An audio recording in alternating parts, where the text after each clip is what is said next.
किरण पुंज किसे कहते हैं?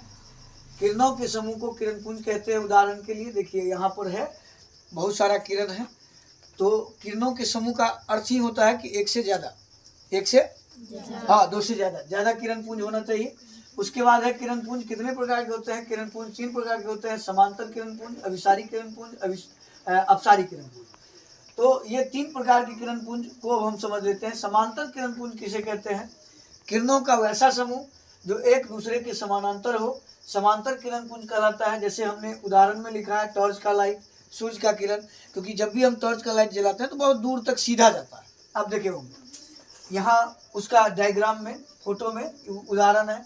उसके बाद है अपसारी किरण पुंज किसे कहते हैं? किरणों का वैसा समूह जो एक बिंदु से निकलकर और विभिन्न दिशा में फैलता है, अपसारी किरण पुंज कहलाता है। जैसे बल्ब का प्रकाश, हम रूम में एक बल्ब लगा देते हैं, पूरा रूम प्रकाशमय हो जाता है, अर्थात तो उस बल्ब से प्रकाश की किरण पूरे रूम में फैल जाता है।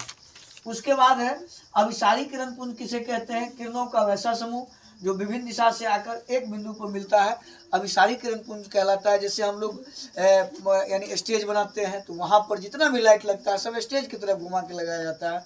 उसके बाद हम लोग बच्चे का बर्थडे मनाते हैं, उसमें भी लाइट मारते हैं एकदम वैसे जगह पर जहाँ बच्चा केक काटेगा। तो ऐसा जो है किरण पुंज अगर हो जो एक बिंदु पर विभिन्न दिशा से आकर केंद्रित होता हो तो अभिसारी किरण पुंज कहलाता है। तो ये था किरण पुंज, और इस वीडियो सबको शेयर कर दीजिएगा ताकि और बच्चे जो गरीब हैं वो घर पर बैठे बैठे इस तरह का टॉपिक समझ में उसको आ जाए और वो आनंद ले सके।